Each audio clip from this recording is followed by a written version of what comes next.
Hai Sobat Sejarah, apa sih yang pertama kali kalian pikirkan ketika mendengar kata Bali?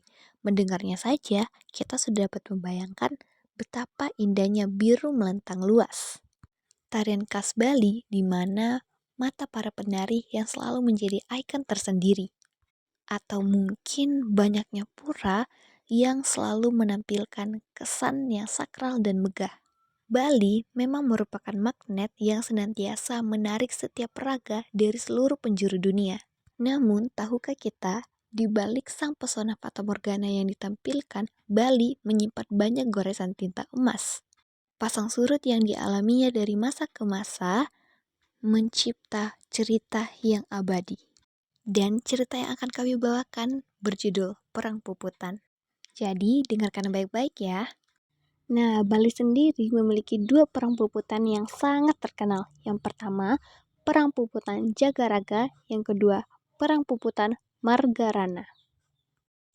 Sobat sejarah, tahu kan? Sejak dahulu kala, Indonesia memang sangat kental dengan adat istiadat. Jadi, tidak mengherankan jika banyak peraturan yang lahir karena kepercayaan masyarakat setempat. Begitu juga dengan Bali. Di Bali ada kepercayaan di mana jika terdapat kapal yang berlayar di perairan mereka dan mengalami kerusakan, maka kapal tersebut akan menjadi hak atau milik dari penguasa lokal.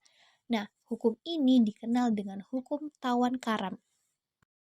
Akibatnya, banyak sekali kapal-kapal Belanda yang mengalami kerusakan di daerah perairan Bali yang pada akhirnya terlibat konflik dengan para penguasa lokal. Karena tak kunjung menemukan jalan keluar, Belanda akhirnya melakukan serangan ke kerajaan Bali pada pertengahan tahun 1846.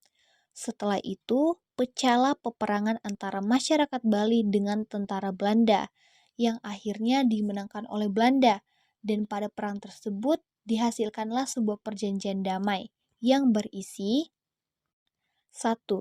Kerajaan tersebut harus mengakui Raja Belanda sebagai tuannya, serta berada di bawah kekuasaan gubernemen. Yang kedua, tidak diperbolehkan membuat perjanjian dengan bangsa kulit putih lainnya. Ketiga, penghapusan peraturan tawan karang. Yang keempat, harus membayar biaya perang sebesar 300.000 gulden. Raja Buleleng harus membayar 2/3 dari biaya perang, sedangkan Raja Karangsem membayar sepertiga biaya yang harus dilunasi dalam jangka waktu hanya 10 tahun. Perang Jagaraga disebabkan oleh ketidaktaatan Raja Buleleng, I Gusti Nguramade Karangasem, dan Mahapati I Gusti Ketut Jelatik pada perjanjian damai kekalahan Perang Buleleng pada 1846. Setelah Perang Buleleng berakhir, I Gusti Nguramade Karangasem dan I Gusti Ketut Jelantik memindahkan kerajaan Buleleng ke desa Jagaraga. Di sana, mereka mengatur strategi perang untuk melawan Belanda. Pada 8 Juni 1848, Belanda menyerang pelabuhan Sangsit dan diserang balik oleh I Gusti Ketut Jelantik, mengakibatkan 250 prajurit Belanda tewas dan menandakan bahwa Belanda kalah pada Perang Jagaraga yang pertama. Pada 18 April 1849, Belanda mendarat di pelabuhan Pabean dan Sangsit. Mereka bersiap untuk melakukan aksi serangan di Jagaraga. Saat itu, I Gusti Ketut Jelantik berupaya untuk mengajak Belanda berdamai sebagai bentuk strategi mengulur waktu agar bisa meminta bantuan dari para raja Bali lainnya.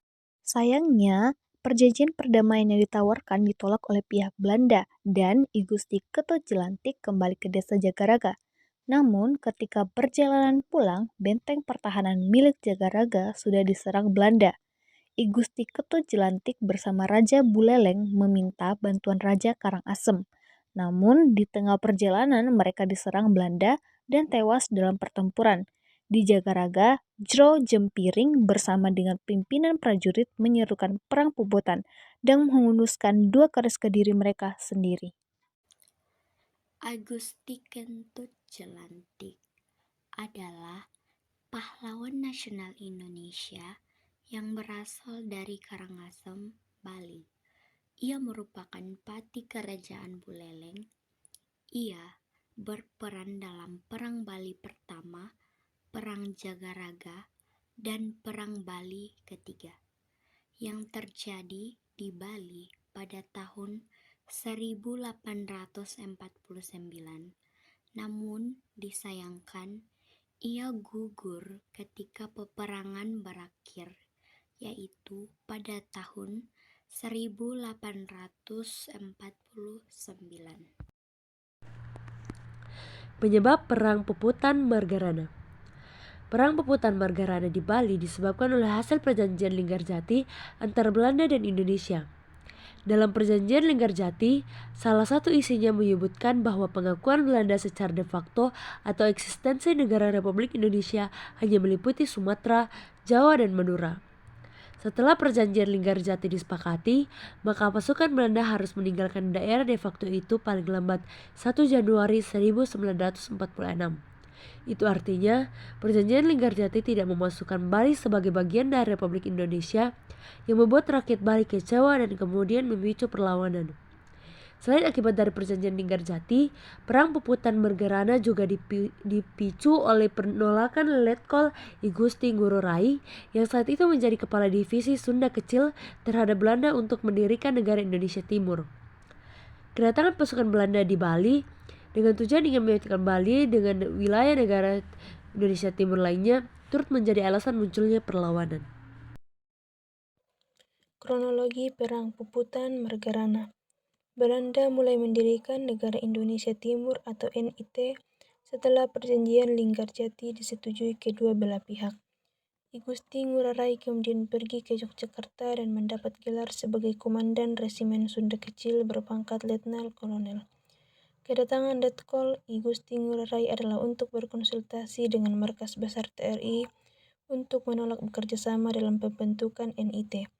Sebelumnya, Letkol sudah membentuk Tentara Keamanan Rakyat atau TKR Sunda Kecil dengan kekuatan 13,5 kompi di seluruh kota Bali. Pada tanggal 18 November 1946, Markas Pertahanan Belanda di Tabanan diserang habis-habisan. Tentunya hal tersebut membuat Belanda marah dan mengepung Bali. Pasukan Belanda mulai menyerang pada tanggal 20 November 1946 pukul 5.30 waktu Indonesia Tengah hingga pukul 9.00 waktu Indonesia Tengah. Belanda mulai mendekat dari barat laut dan kemudian disusul suara tembakan. Ternyata 17 orang pasukan Belanda berhasil ditembak mati oleh pasukan I Gusti Ngurah Rai. Belanda tak tinggal diam, mereka memulai penyerangan dari berbagai arah, namun gagal karena pasukan I Gusti Ngurah Rai melemparkan serangan balik. Aksi serangan Belanda sempat berhenti selama 1 jam dan kembali mengirim banyak pasukan dan pesawat terbang pengintai pada pukul 11.30 waktu Indonesia Tengah. Serangan tersebut dapat dihentikan pasukan I Gusti Ngurah Rai yang membuat Belanda mundur 500 meter ke belakang. Dalam kesempatan itu, pasukan I Gusti Ngurah Rai melarikan diri. Namun, dalam perjalanan melarikan diri tersebut, Belanda mengirim pesawat terbang untuk memburu mereka. Pada akhirnya, I Gusti Ngurah Rai menyeru Puputan, yang berarti habis-habisan. Beliau dan pasukannya melawan Belanda sampai titik darah penghabisan. Gusti Ngurah Rai adalah seorang Brigadir Jenderal TNI yang menjabat pada 30 Januari tahun 1917 sampai 20 November tahun 1946.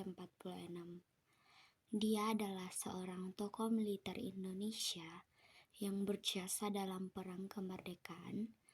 Ia merupakan pendiri dan panglima pertama Satuan Angkatan Bersenjata Republik Indonesia di Kepulauan Sunda Kecil, yang dimana ia memimpin langsung perlawanan bersenjata anti Belanda di Bali.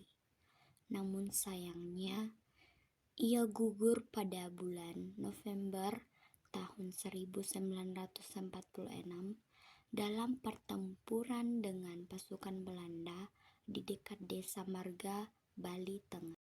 Sobat sejarah, kita sudah sampai di penghujung nih. Terima kasih ya sudah menonton. See you in the next video.